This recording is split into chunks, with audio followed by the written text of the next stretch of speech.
There's some really bad car brands out there, like different platforms or things back in the 90s and early 2000s that for some reason we love, even though they're objectively not good. So today we're talking about that. We're talking about some of the worst cars to modify in a totally fair way, which by the way, I'm Alex, AlexMartini with 2 underscores on Instagram. Now let's get into it. I'm gonna talk about a couple of the rules here. First things first, it has to be in a totally fair way. It has to be cars people typically buy and modify. You'd be surprised to find out that this knocked out a lot of cars in my list initially. Now, definitely not any personal bias because I'm always fair. Anyway, first one is a Subaru SVX. It wasn't ever like cool enough to actually be purchased, but they're actually getting pretty affordable in the different areas of the United States, which means some people want to pick them up because they're funky looking, they're weird to look at, you can kind of stare at them. And even though people call me a Wikipedia journalist on this car because I don't know a ton about it, I know enough to tell you that you probably shouldn't buy it and definitely not modify it. You want to know why? Because Subarus and the SVX are really, really bad. Okay, finding one in good condition is really hard to do. And when you do find them, they almost always have issues. These things were known to having overheating issues. They were known to have terrible, terrible transmission issues. And on top of that, even though they're funky, they're not funky in like a good way. There's one person out there with the Subaru SVX that made it cool. He put it on Tesla wheels, he bagged it. There was a video out there on the internet. Everybody loved it. I remember seeing the cars go up for sale for like twice the normal price. And then the same cars were back up for sale 3 months later because nobody actually wanted to own them. The SVX only came in an automatic transmission. When they were released, by the way, the SVX actually was $70,000 in today's MSRP. For a Subaru at the time, that was insane. And this was one of those things where just because it's unique and special doesn't mean it's actually worth picking up. Now, I will stay away from Subaru for the rest of this dialogue. Maybe. Next up would be the Pontiac Fiero. It's a car that strangers love, but you'll actually hate once you actually own it because it's almost like the best and worst car of all time. It actually, Fiero means fire in Italian, which was interesting. But the mid-engine fun car wasn't really fun by a lot of standards. When the Fiero was actually initially released, people praised this car. It was a really exciting car. People were stoked at the fact that Pontiac was releasing a mid-engine sports car. It was new, it was different, like my hair, okay? But a couple years afterwards, people started to have that wear off. They were starting to think about the fact that the Fiero actually wasn't on any sort of crazy anything. Nothing on the Fiero was actually that progressive in comparison to the competition, and it did not date well. The cars have no power steering.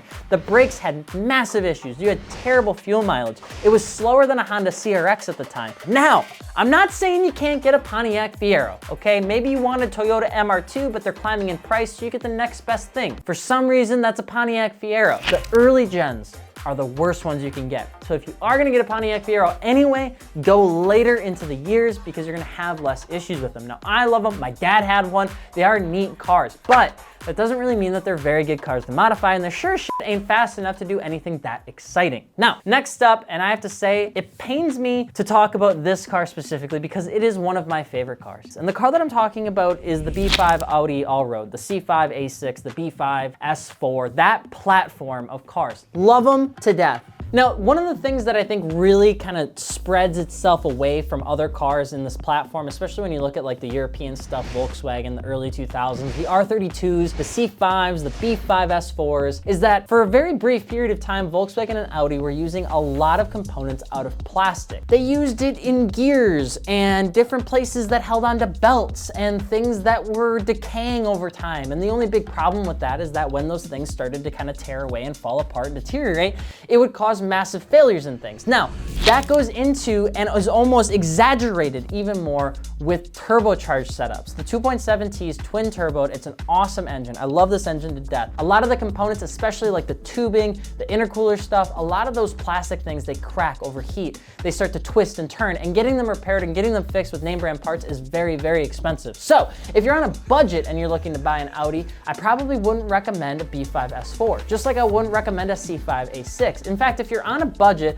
I probably wouldn't recommend buying an Audi at all, to be honest. I would recommend literally anything else. And last but not least, another car that I've owned, and some of this is just from personal biases, I would say a Mitsubishi 3000 GT VR4. I love these cars, but that doesn't mean that they're great, okay? Your fingers are almost always going to be too big. That's what she said, but especially with the engine compartment of this car. It is a terrible engine bay to actually work on. And if you have any space on the car in the engine bay, it's probably because you forgot to install something back into the car. I don't want to talk about this. I love the VR4. I love Greg's first gen VR4. I met him when I was in Las Vegas. They're cool cars, but the SL might honestly be better than a VR4 if you're just looking for a car to get you from point A to point B and you don't have $25,000, because the SL, still manual transmission, 200 to 220 horsepower, and doesn't have all the fancy tech that failed on the VR4s. Literally, the coolest thing about Mitsubishi VR4s is the worst thing about them. When they came out in 1991, they had every single technology known to man. They had electronic controlled stability with their suspension components. They had four-wheel steering. They had four-wheel drive. They had active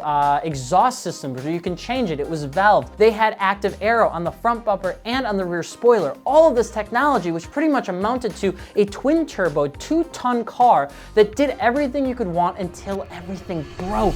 Now, DSMs are in a weird spot because when we were over in Riverside, Chattanooga for Martini Works, which by the way, if you haven't had a chance yet, go check that stuff out. We just launched. We're adding cars to our build threads, and it would mean a lot. It takes like 3 minutes if you want to add your build.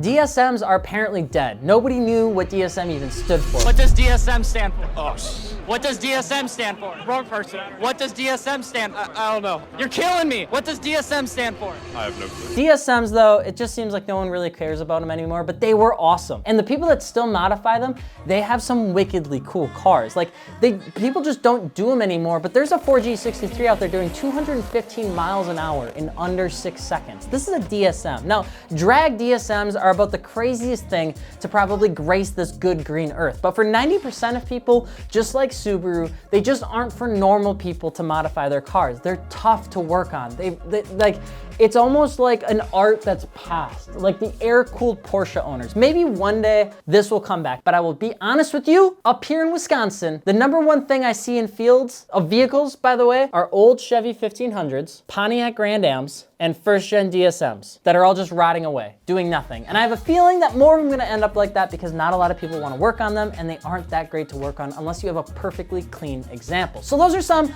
of my very non-biased opinions on some of the worst car brands that you can work on. But let me know below if you have one of these, or if you have a car that is terrible to work on, and explain why below. I'm Alex, AlexMartini with 2 underscores on Instagram. Please don't forget to subscribe. Thank you so much for watching. We're so close to 200K. It would mean a lot if you haven't yet to subscribe. We will see you later. Adios.